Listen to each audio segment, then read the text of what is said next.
I gave my husband an extremely dangerous allergic reaction by feeding my homemade banana bread to his mistress. And you know what? I'm not even sorry. 2 weeks ago, I came home from work early. Now, I didn't bother to let my husband know because, to be honest, I didn't expect him home. I didn't expect anybody home. My plan was to have a bath, not tell anyone that I'd come home from work early, just relax for an hour, and then my husband would get home. What actually happened was I turned up home to find my husband and our friend in the kitchen just laughing. Now, there wasn't too much to be suspicious about at first. They were both fully dressed. There was nothing untoward going on that I could see. And when I arrived, my friend's facial expression didn't change. She seemed very happy to see me.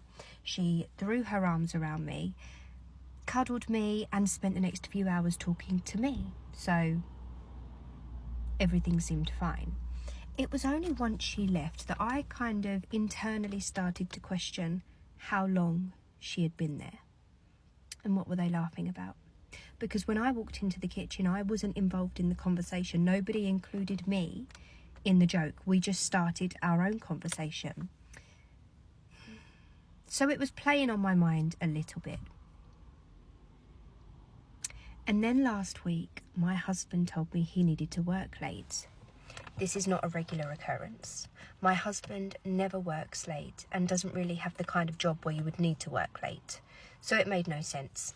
I didn't question it.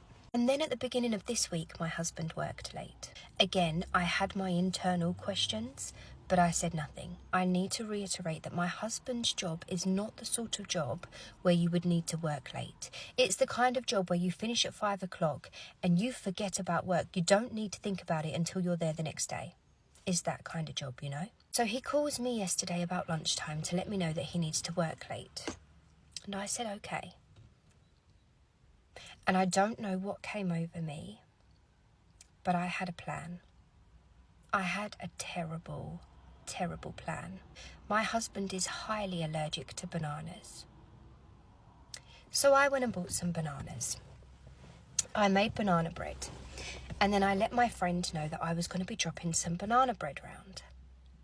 And she was happy. Of course, who doesn't want homemade banana bread other than my husband? There's no way that he's going to come home and have a reaction in our house.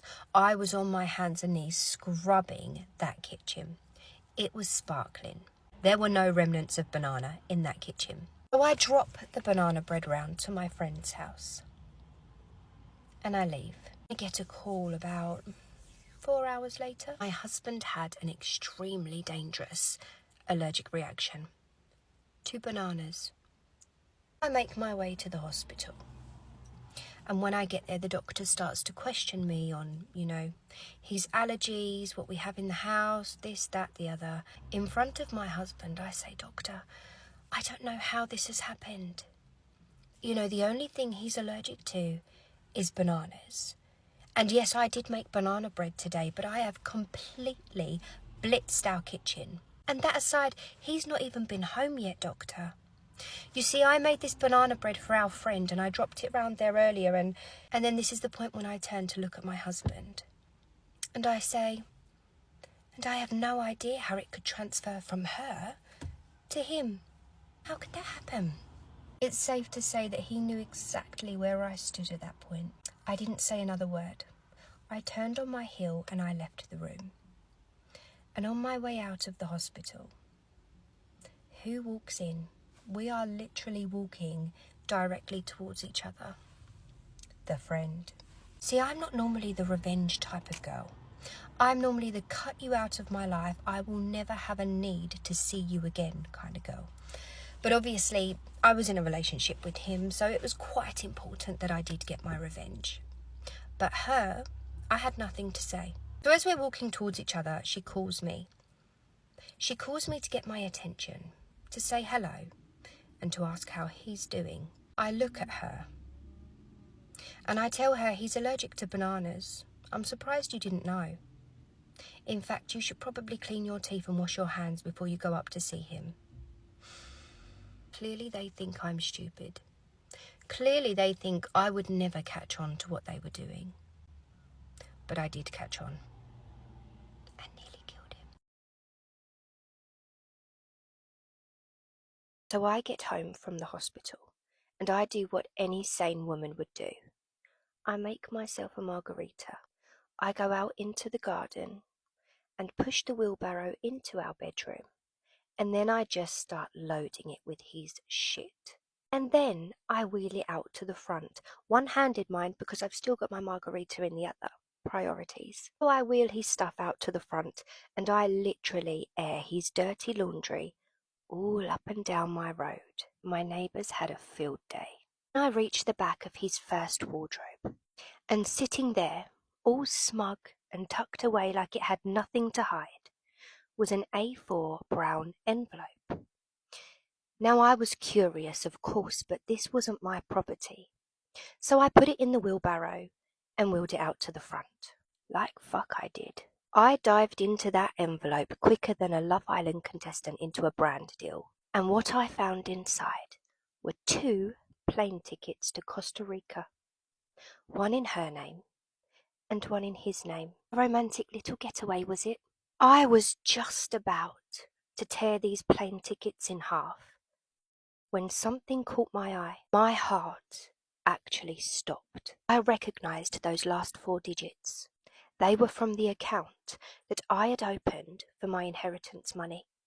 The savings that my gran left me when she passed. The money that I'd had sitting in this account for years untouched. I thought the money was locked away safely, with the bank card in our home safe, which clearly isn't very bloody safe. So I took a deep breath, and I called my neighbour Janine, because her son is a solicitor, and if anybody was going to help me out of this situation, it would be him. Within 48 hours, Janine's son had filed the right forms, contacted the travel company, and got the tickets refunded back into my inheritance bank account. He helped me freeze the account, reclaim the stolen money, and most importantly, he drafted a beautifully worded letter threatening legal action for fraud. That letter is currently sitting in both of their inboxes. Oh, and I made sure to copy in his work email too. Oops. And as for me, I got back in the kitchen and I baked. I baked a banana bread for my neighbour and her son to say thank you. And I took it over there, and you know what she said to me? She said, "This is the best banana bread I have ever tasted." Well, it is a killer recipe.